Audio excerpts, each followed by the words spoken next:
इस देश में 5 ऐसे राज्य हैं जहां इस देश की 1/3 इकोनॉमी है।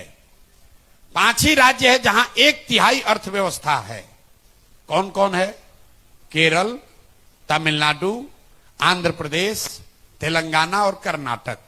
इन 5 राज्यों में 1/3 देश का अर्थव्यवस्था है। जब देश आजाद हुआ तो बिहार की स्थिति भी कमोबेश इन्हीं 5 राज्यों के बराबर ही थी। आज ये राज्य इतने आगे कैसे हो गए? तो मैं आपको बता रहा हूं एक चीज जो इन 5 राज्यों में कॉमन है। भाषा अलग अलग बोली जाती है, अलग अलग दलों का शासन है, अलग अलग भांति भांति के लोग हैं। वहां पर भी भ्रष्टाचार है। बिहार से कम नहीं है, यहां से ज्यादा भ्रष्टाचार है। वहां पर भी जातिवाद है, वहां पर भी इसी देश का संविधान है। लेकिन उन 5 राज्यों में एक बात ऐसी है जो यूनिक है, वो ये कि पिछला 78 साल में उन 5 राज्यों में कोई व्यक्ति, कोई दल 10 बरस से ज्यादा मुख्यमंत्री नहीं रहा है। लोग पलटते रहते हैं। लोगों का वोट का डर नेताओं में बना हुआ है कि अगर हम काम नहीं करेंगे तो जनता हमको हरा देगी। बिहार में नेताओं के मन से वो डर ही खत्म हो गया है। वो जान रहा है हम काम करें या न करें, जनता खुश हो नाराज हो, चुनाव आते आते रो के गा के गरिया के वोटवा उसी को देगा, वोट उसी को आप दीजिएगा।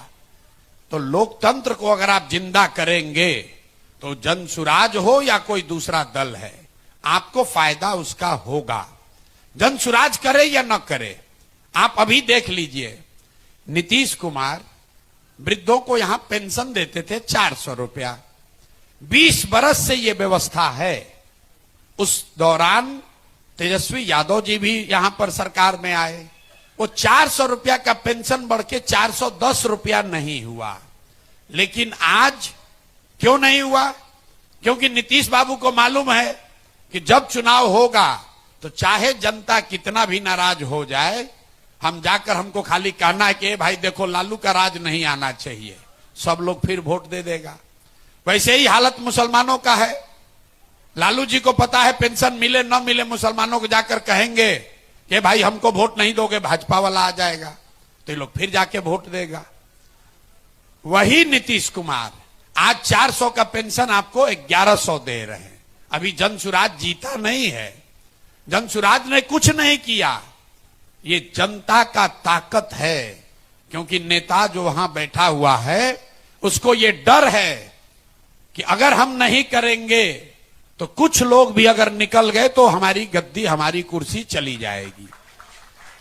जो आशा और रसोईया पटना में गए आंदोलन करने, उनको लाठी से मार के नीतीश कुमार ने ठीक करवाया, उसको घर बैठे मानदेय बढ़ा दिया गया।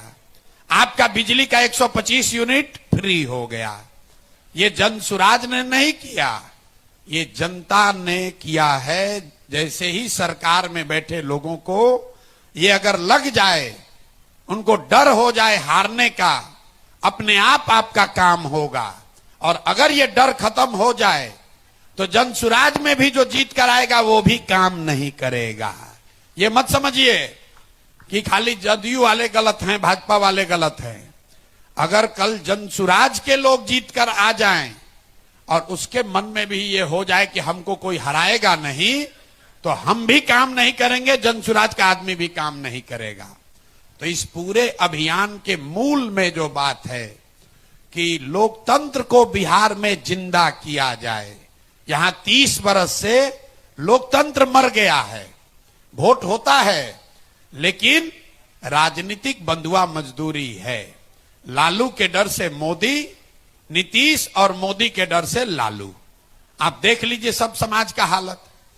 मुसलमानों की हालत इस राज्य में दलितों के बाद सबसे ज्यादा खराब है। आपसे ज्यादा मुसलमान जानता है, लेकिन फिर भी वो जाके लालू जी को वोट देगा। क्यों देगा? क्योंकि वो बेचारा डर के मारे भाजपा को दे नहीं सकता है, तो जाके लालू जी को फिर वोट देगा। इसी तरीके से हिंदुओं का एक बड़ा वर्ग है जो बहुत कष्ट में है, लेकिन जब वोट की बात आती है तो जाति की बात नहीं है, वोट की बात आती है तो कहता है कितनो खराब है। तो लालू का जो जंगल राज था उससे तो बढ़िया है रे भाई, 6 बजे ही पूरा मुजफ्फरपुर बंद हो जाता था। तो सारे शिकायतों के बावजूद आप जाकर फिर उसी नीतीश कुमार, उसी मोदी को, उसी एनडीए को वोट देंगे जिससे कि आप इतना प्रताड़ित हैं। तो जन सुराज आपको वो एक विकल्प दे रहा है, अच्छा है खराब है, आपको पसंद है नहीं है, वो आपका आकलन का विषय है। आप उसको देखिए, जांचिए, परखिए, ठीक लगे तो जुड़िए, न ठीक लगे तो जिसके साथ है उसके साथ रहिए। लेकिन बिहार की ये दुर्दशा इसलिए है कि यहां 30-35 साल से राजनीतिक विकल्प खत्म हो गया है। वो विकल्प नया बनाया जा रहा है और इस विश्वास से बनाया जा रहा है कि समाज उसको देखेगा, समझेगा, लोग अपने भविष्य को उसमें ढूंढेंगे।